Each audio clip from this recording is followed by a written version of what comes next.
Hello, everyone, and welcome to episode 1 of Let's Play Fear 2 Project Origin. As always, I am your host, Josh. With me is Dalton. Say hello. Hello. And this is our first Let's Play of 2022, so way late to say this, but Happy New Year, everybody. I hope it's been good for you so far, apart from, celebrity deaths that have sucked ass. Yeah, really. Yeah, I don't know about you, but I grew up watching Bob Saget on, America's Funniest Videos and shit. Oh, yeah, I have too. Like Full House. I used to watch Full House a lot. Yeah. And the kind of style of comedy they did on that was very different from the style of comedy that he did on his stand-up. I don't know if you've ever seen that. Oh, believe me, I have. And oh boy, is it different. Yeah, literally the opposite. Yeah, it's very, very extremely fucking raunchy. Good God, he probably went too far a lot of the time. Yeah, isn't it great? I am planning on doing Fear 2 Reborn, which is the DLC for this that comes with this PC version of it. I played this once before. Let's adjust sound settings. Man, I could really go for an extra. I played this once before. I played it on the PlayStation 3. I have not played the PC version. Unfortunately, the PC version does not have an FOV slider, which sucks. Sat through a fucking bendy straw. It could use it too. Yeah, it's like 65.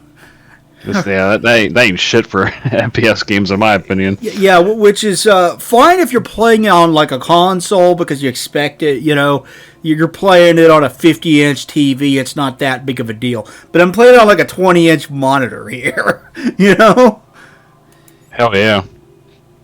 I like it when it looks like a fisheye lens when you're playing. Yeah, I usually set it at about 90 or so. That's fine by me.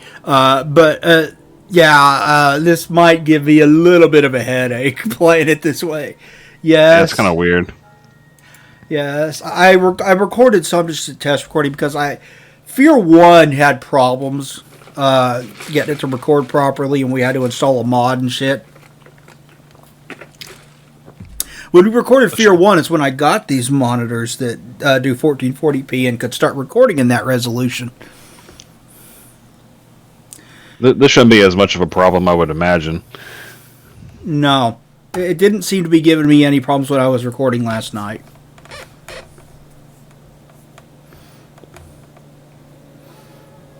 We'll watch this intro. I'll talk more when we get to the gameplay. Yeah. The story is very important to the Fear franchise, so...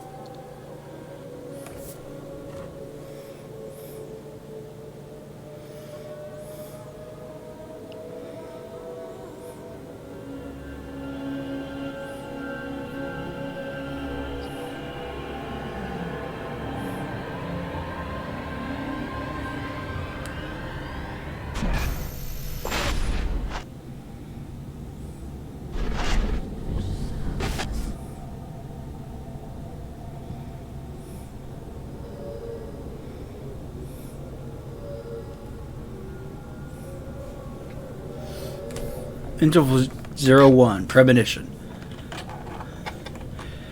Okay, it's been a long time. Whoa, that mouse sensitivity's way up there. Okay. I can tell. That's going to take some getting used to. We can't change that? Probably can. I hope everybody had a good Christmas. Boy, did... Yeah, that's fine. We put out a few videos after the last episode of Halo. I don't know if you guys saw.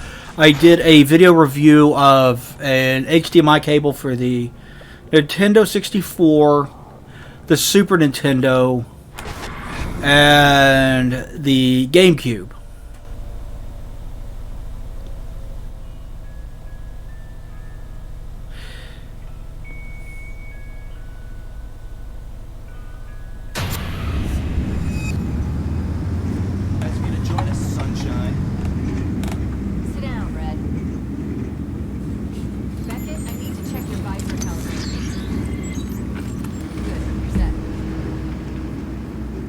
do they want this Aristide chick for anyway? Don't know, don't care. One question orders read, we execute. Stokes, give us what you got. Our target is Genevieve Aristide, resident of Pharmacam Technology Corporation. Intel indicates she's holed up at her penthouse. Our job is to secure the site and take her into custody. Protective custody. I don't want any breakage, even if she resists. And there's every reason to believe she might. We believe she's directly linked to the bloodbath at Pharmacam headquarters. Like I said, don't know, don't care. She's a high-value target and we've been tasked to bring her in, so that's what we're going to do. I want this by the book and fuck up free. Lighten up, Tom. She's a suit. What's she gonna do? Send a nasty text message? She's not the problem.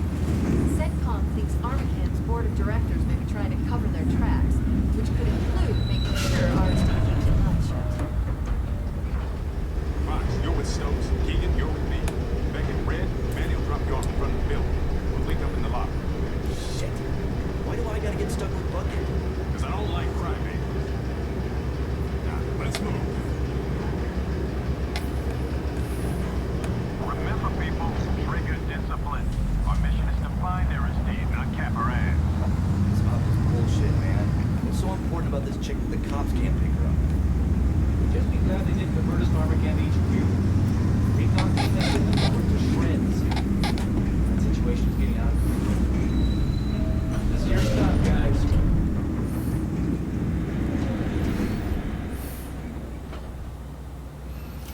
Okay, we're playing as a new protagonist named Beckett. And he is another member of Fear. We're going in to capture Genevieve Aristide, who, if you remember from the first game, was a character in that one, was like second in command at Armacan behind Harlan Wade, who got killed by Alma in the first game. So she's in charge now. Yeah, I vaguely remember. 'Cause, I mean, it's been a while since I've beaten the first game, but it's been even longer since I've beaten this game. So Yeah, it's been years since I've beaten this game. yeah, I only played it once on 360. Yeah, I played it once that- on PS3. It was actually my first. It was an introduction to Fear. Actually, I played this first, which I guess isn't the greatest introduction, but Yeah, Fear, Oh, well. just straight up and honest with y'all, Fear 1's a better game. yeah. Maybe we should look for another way in. I think Fear 1 holds up a lot better than this does today. Yeah. Because the shooting, just like the actual like shooting and like combat in the original game is so satisfying, and it's still really, it's not really comparable to really anything. Because this kind of this kind of feels like more of like a standard first-person shooter in a way, Yeah. like at the time. Yeah, it's still a good game. It's just, I mean, following up in the footsteps of the first Fear is very difficult to do. Yeah. Because the first Fear is legitimately one of the best shooters ever made. And if you haven't played it, go play Fear. It's awesome. It doesn't matter what your computer is; you can play it on anything at this point. Any type of modern computer can play that the original game. Yeah. It'll run on a toaster. Yeah, pretty much. 2005 was so long ago now. Yeah, it was a game that was used to benchmark your PCs back in the day, because that level where you go down onto the street and are dealing with and you deal with a couple of the what are they called, the mechs, Yeah. that level, that would tank your frame rate on a lot of PCs back in the day. And you had to have a beefy, like, you get through most of it just fine, then you got to that level and your frame rate would just, like, single digits Yeah. on that level. You can't be running Fear on a 486 at the time. If you're still using a 486 in 2005. Yeah. it's definitely a modern game at the time. But even, I mean, obviously the graphics aren't as good now, but I mean that's not really the point. I mean, the actual gameplays, the gameplay itself still holds up really well. Yeah, so does the sound design. Some of the Yeah. aspects of the graphics do hold up pretty well, honestly, though. Like, the lighting effects are still pretty good. The particle and smoke effects are still pretty good. Yeah. Like when you shoot walls, like the dust and shit like stays in the air and it's hard to see. It's like, you know, Yeah. you don't really see that in too many games. Yeah, when you get the slow-mo going on and you got the blood and dirt, dust, and papers and everything kicking up in the air, it looks really impressive. Our intel shows this is a private elevator to RSD's penthouse, but it's been locked down. I'll need a minute to override the system, unless you'd rather take the stairs. Fuck that. Somebody sure bled out fast. So I kind of wish I got it at the time because I got Condemned instead, which is made by the same developer, obviously. But Condemned isn't a bad game, but it's not Fear. definitely, yes, obviously a first-person game, but it's definitely a different tone and atmosphere, and just general. It's more of a horror game than anything. Yeah. That's what I got on PC at the time, because I would have loved this. I would have loved the original Fear at the time. If I would have got that.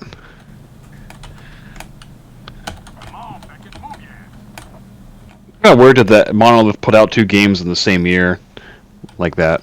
Yeah.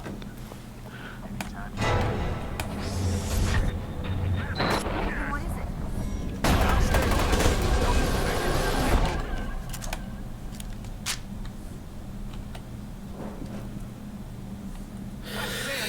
it? So anyway, as I was saying, put out that review of the HDMI cable for the SNES N64 at GameCube. After that, I did a podcast with Sam Valentine, a friend of mine who lives. Technically, he doesn't live in the UK. He lives on a small island near it that still uses it. I think they're still technically under UK rule, but they operate independently, kind of like Guam to the United States. You know what I'm talking about? Yeah, I was gonna say Ireland, but that's a bag of worms. Yeah. Can of worms. Well, Guam doesn't really give us any trouble or anything like that. It's like a property of the United States technically, but Yeah, I they was still gonna- operate on their own. It's in the same league as like a U.S. territory, kind of like how Puerto Rico is, or like Guam, the U.S. Virgin Islands, whatever Yeah. it may be. I'm actually curious about that now. Might look that up. On the table! Oh, Falklands. That's that's a different story. Clear. Yeah, just now that you mentioned that, I actually looked up the UK territories because I never actually thought about that before. I'm trying to see what it might be. He does his own podcast called Press the Action Button. He gets way more listens than mine does. And if I did mine more often, I'd actually set up a proper RSS feed for it. But I don't do the podcast often enough for that. Head through here, I'll find another way in. To be worth my time to do. But that was good. That was we were talking about why modern gaming sucks ass through a straw. The problems with the modern industry, and there's a fucking lot of them. So we were talking for a good long while. There's a lot to complain about, that's for sure. Yeah, it's like an hour and 45 minutes long. I think for me, it's all about the indie gaming at this point, and it's all about the indie games coming out. There's a lot of good stuff coming out in terms of the independent developers. Yeah, there's not that much AAA stuff that I'm looking forward to. The System Shock remake. Yeah. And for me, like Elden Ring, of course, from FromSoft. There's not really much. I mean, everything's just like watered down and jaded at this point. Even Bethesda at this point. I mean, Bethesda has Starfield coming out. They have obviously Elder Scrolls 6, which is who knows when that's coming out. Sometime after Starfield. Just yeah, Starfield comes out November 11th of this year apparently. So who knows what that's going to be? I don't know if it's going to be like who knows if it's going to be good or bad. Do you know if they're using the same engine or not, the creation engine? Yeah, I think they're upgrading that again and using that. Yeah, because it's about time they updated that for, because I think they've been using that ever since Fallout 3, if I remember. They were using that for Oblivion. Oh, really? Oh, even before, yeah, see what I mean? Yeah, they've been upgrading it and changing its name, like, multiple times. Like back then it was called Gamebryo when it was in Fallout 3 and New Vegas and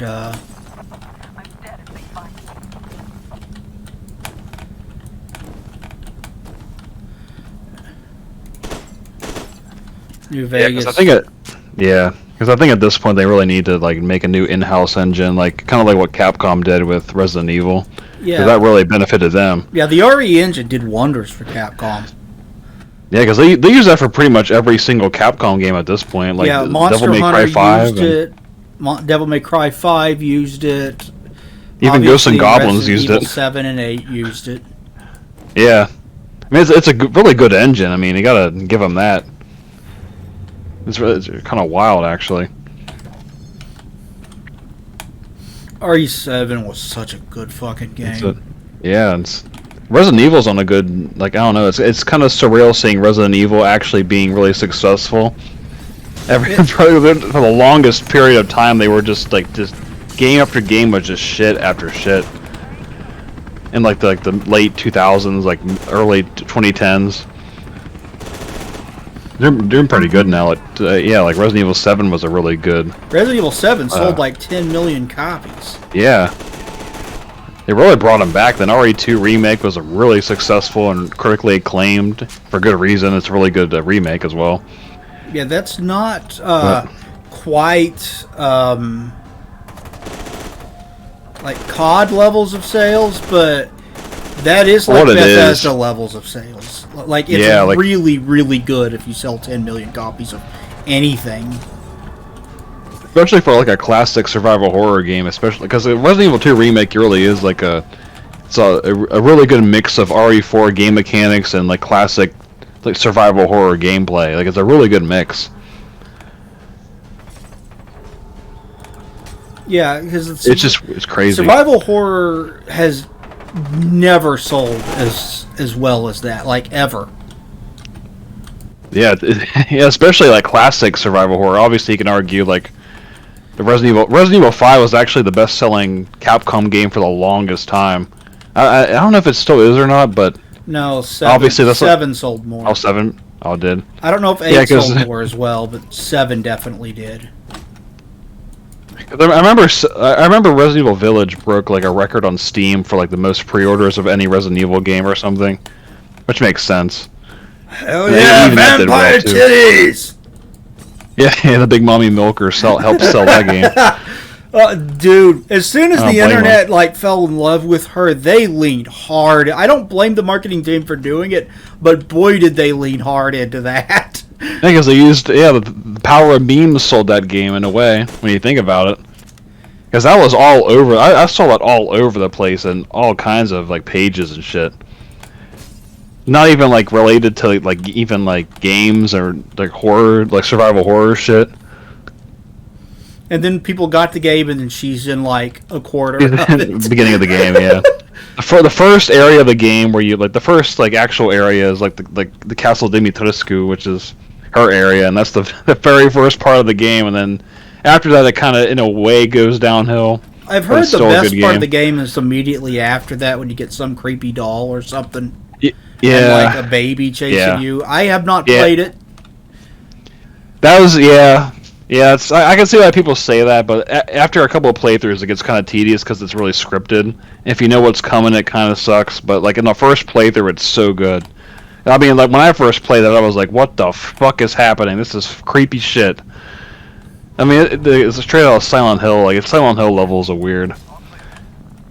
Well, on the first playthrough, it's really good, but because whenever you play it, like you'll see what I mean. Yeah, I will play it eventually, we're probably gonna do Resident Evil 2 this year, the original Resident Evil 2.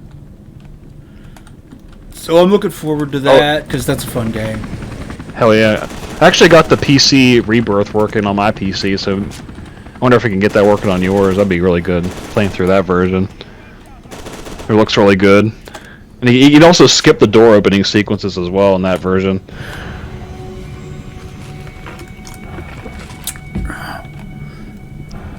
Same thing with the original Resident Evil. Got that working too on PC, like HD graphics.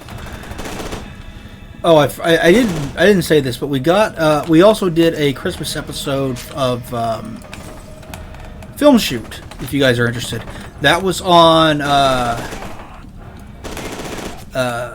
Batman Returns, which is an awesome fucking Christmas movie. I haven't seen that in years. It's such a good fucking like Danny DeVito is the Penguin.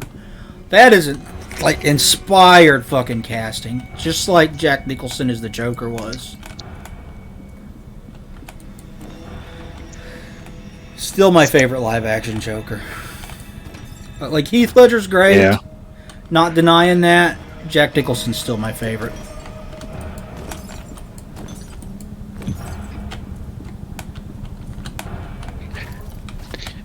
I think Heath Ledger's still my favorite just because I grew up with The Dark Knight more so because I didn't see the original Batman from the late 80s until like 5 or 6 years ago. I hope you liked it when you did, because I know a lot of people like that saw the Dark Knight first was like, what? Why does this have some cheesy Prince song? Why is he dancing around in a museum painting up all the classic paintings? What is this? No, that's what I liked about it actually, because I don't mind a change in like atmosphere and vibe. Like I like that different like take on it. Yeah, it had those goofy comic book elements, but it also took the source material seriously, and that was a big deal when it was released. Yeah, definitely, yeah. Because there wasn't really any comic book movies in the late before that, really. There was only Superman. I'm probably wrong. Oh yeah, Superman. Duh. The Superman. First couple of Superman movies are good, and then it started getting retarded. Oh God, the fourth one. Oh Jesus. Fucking Neutron, man. Yeah. Yeah. Yeah, I think I definitely like the second one more than the first one, personally. The Richard Donner cut? I'm not sure which one I've seen, but the one I've seen I liked more than the original Superman. Because I've always heard the Richard Donner cut is the better cut of the film. The Richard Donner was like a good director, though. Like he directed the first one, and that also took its source material seriously, but had goofy elements to it as well. Like at the end when he flies around the Earth so fast that it reverses time or whatever. Yeah, that. Oh, that was the first one? I think that was the first one. Oh yeah, okay, yeah. It's been I remember that now. So I don't remember exactly. It's been a while for me. But yeah, I'll leave a link in the description below if you guys want to check that out. That was very fun to do. And the next episode of Film Shoot, we're going to be talking about why modern movies suck. Well, not all modern movies suck, but you know what I mean. For the most part, the mainstream ones, anyway. Yeah, like, and there's more to it than just woke shit. All right. It's just everything, just the writing, the directing, just how Hollywood shits out the big movies in general. It's just, I don't know. It's been going on for years at this point. I like some of the MCU, but you're lying to yourself if you're telling yourself that it's not formulaic. It's I mean, I personally don't really care. I mean, I'm kind of indifferent towards the MCU in general. I just don't care about seeing any of them at this point. I haven't seen a new one in a long time. I just don't feel the need to, because I'm not really into comic books in general, but even then, it's like, it kind of seems like they're kind of milking what they can. Yeah, I want to go see the new Spider-Man movie. And the I main heard that was good, the actually. main reason I want to go see it is because Tobey Maguire being in it is the worst kept secret in all of Hollywood. You know? Mm-hmm. Is that Willem Dafoe in it as well? Well, yeah, he was shown in the trailers. Oh, yeah, Or he was either shown Yeah, in the I've trailers seen that. or the he was either shown in the trailers or he was shown in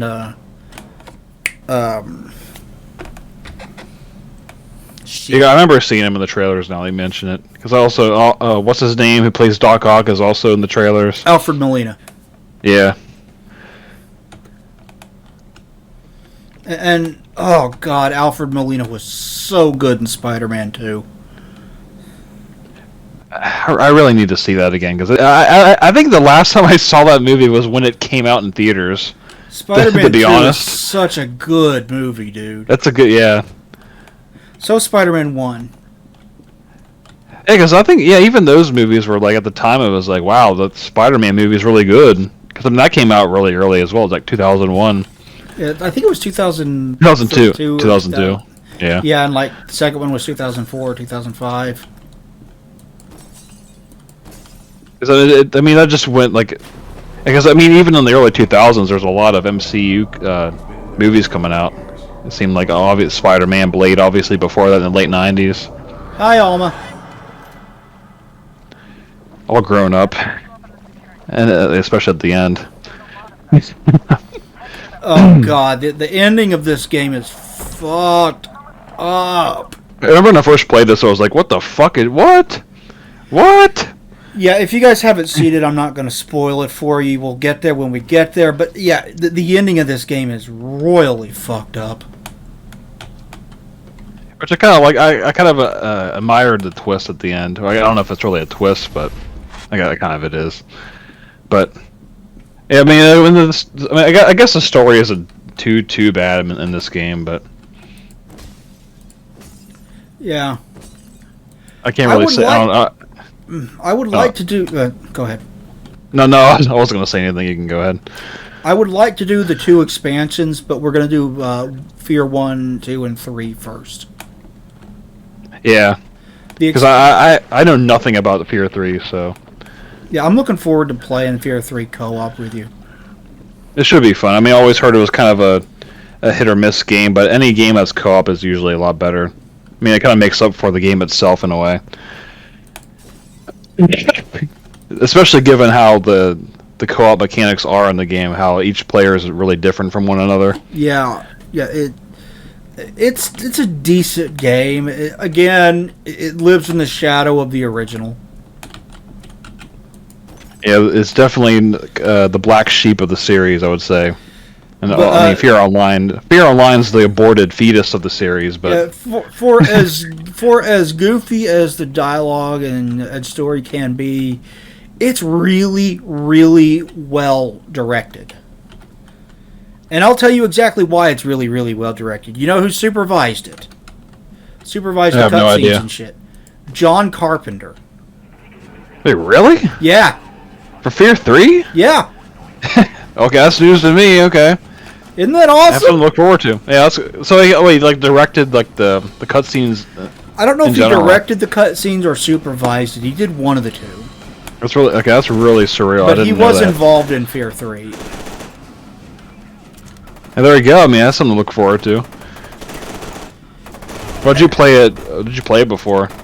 Yes, I played three before. Oh, okay. And even if the story of you didn't like the story and twist in The Ward, like you can look at that and you can tell that John Carpenter still has it as far as knowing how to put together a film. It's well paced. It's well acted, so on and so forth.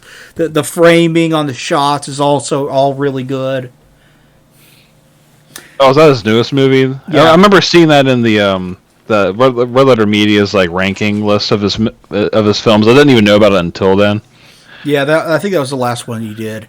And they said it's not a particularly good movie and his directing isn't why, which is what I agree with. Board of Directors has reviewed your report on this morning's massacre at the Perseus compound and the crisis unfolding at Fairpont HQ. Frankly, it's exactly the sort of transcript finger pointing we've come to expect from you ever since you went behind our backs to reopen the vault. The cost of your monumental Somebody's messaging me. The cost of your monumental stupidity and arrogance can't be calculated at this juncture.